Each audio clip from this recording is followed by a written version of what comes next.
Gracias, Eva Villanueva. Está con nosotros Simon Harvey, Head of Forex Analysis and MONEX Europe and MONEX Canada. Thank you for having this time with us. Simon, good morning. Good morning. What do you think about United Kingdom and the situation of the pound in this moment that Kwarteng is flying to United Kingdom and Bank of England is in the time before to express if they continue or not? Well, it's not fantastic, is it? I mean, imagine going away on a business trip only for your boss to call you back a day later on the potential that you may also be losing your job. I mean, it doesn't scream confidence, does it? And I think that's what's being expressed in financial markets over the past 2 weeks, in the sense that this plan was set out by the Chancellor of 45 billion in unfunded tax cuts wasn't necessarily the best option for markets going forward, mainly because it completely pushed against the Bank of England's objectives of getting inflation down, because the fiscal loosening was directly targeting households and their ability to spend at a time when the Bank of England was trying to bring demand down to lower inflation. So ultimately, I think the potential U-turn in fiscal policy will be seen as a good thing by markets, and we've already seen, the rumours play out and markets rally in anticipation of the announcement. The question now is, what's the extent of the U-turn? We're seeing rumours that around £24 billion worth of these tax cuts are going to be reversed, which is roughly around just over half of what the mini budget loosened policy by. The question is, how targeted is fiscal policy going to then be, and what does this mean for the Bank of England and financial markets going forward? And unfortunately, at the moment, it's all rumours. We don't really have too much information.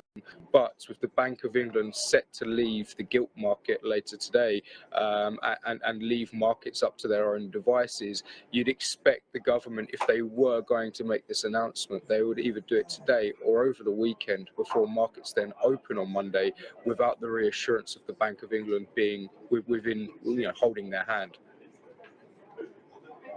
Could we see any movement of peace between Bank of England and government and United Kingdom government, or it will be necessary the rescission of Liz Truss in this moment?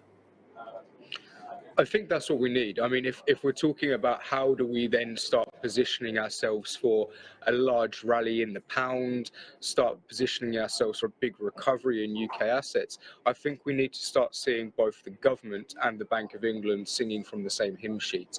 And that means fiscal policy is targeted to the point that we don't necessarily see an energy-induced recession, but it's not broad-based enough that it makes the Bank of England's challenge even harder. Therefore, you get this nice mix of higher interest rates, not to the level that we're expecting at the moment.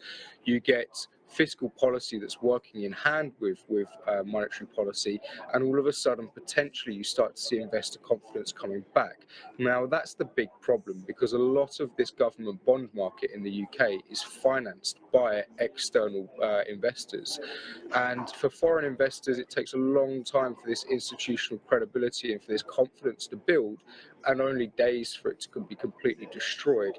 And that's the problem that these authorities now have. They need to rebuild this investor confidence, and the first step of doing it is by coordinating both fiscal and monetary policy going forward. Could we see another countries in Europe like Italy, Spain, or Germany in the same situation that United Kingdom, in order to restructure their fiscal plan? Yeah, I think this is the biggest lesson that we could learn here, is that the UK has tried going down this approach of protecting the economy from the energy shock and from kind of any recession as a whole. And the market doesn't like it, especially the way in which it went about its pro-growth policies. And for countries like Italy, for countries like Spain and Germany, especially with their new energy support, it's a warning shot. in the sense that markets will allow you to offset the impact to consumers and to businesses up to a certain level, after which it's only going to prove inflationary, and therefore it's going to make the central bank's job harder, and investors need more interest to start buying the more kind of returns to start buying these assets. And we're looking at the ECB, we're looking at the European Commission here and saying, you know, the IMF has even come out and said the UK did it wrong. It needs to be very targeted fiscal policy to the point that it actually goes hand in hand with the central bank's mandates here. Otherwise, you end up in the kind of the crisis that we've currently gone through in the UK. So you'd like to think, bearing in mind a very close nation has already experienced this just across the English Channel, that European leaders would take a lot of guidance from this and go, okay, we need to go back to the drawing board. We need to make our support measures a lot more targeted, and we need to allow the central bank to try and bring inflation down as best as they can. One question, only one more question. Do you think that this is the beginning of the problems in debt crisis in whole Europe? I think that there's definitely a risk of there being some sort of debt strain in Europe. I mean, we're looking at Italy right now, the coalition government's being formed. We're not really seeing too much progress in the sense of what their fiscal policies are going to be in next year's budget, which we expect to come in the next kind of month or so. And if they do go down that route of a big spending package, I think then we've got a very big problem on our hands in Europe. And because it will be of a fundamental nature, in the sense that investors don't want to finance this increasing deficit in Italy, that the ECB won't necessarily be able to use its transmission protection instruments to offset the kind of the strain in Italian bonds. And I think that's why you saw such a welcome response in markets by the news that maybe Germany is looking to back the joint debt issuance in order to offset the energy impact, because this will allow Italy to finance spending at a much lower interest rate. And therefore you won't really see too many strains in that market because some of the growth concerns are being offset and they're not issuing individually more debt. And I think that's the best measure to go down. The problem is it's highly politicized, so it may take too long to actually be to be authorized.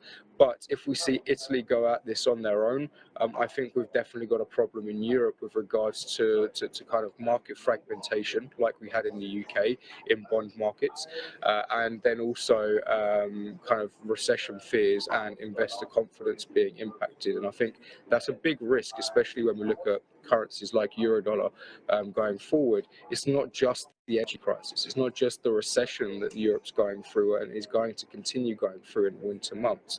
It's also this big kind of risk that actually the bond market could explode and no one would really want to pick it up. So what we don't want is another Greek sovereign debt crisis on our hands. And I think the lessons need to be learned here from the UK in that fiscal policy needs to come in to offset the hit to households and businesses to some extent, but it needs to be orchestrated in a very careful manner. Thank you very much for this analysis. Simon Harvey, Head of Forex Analysis at MONEX Europe and MONEX Canada. Thank you very much for having this time with us. Good day, good business, Simon. Thank you for having me.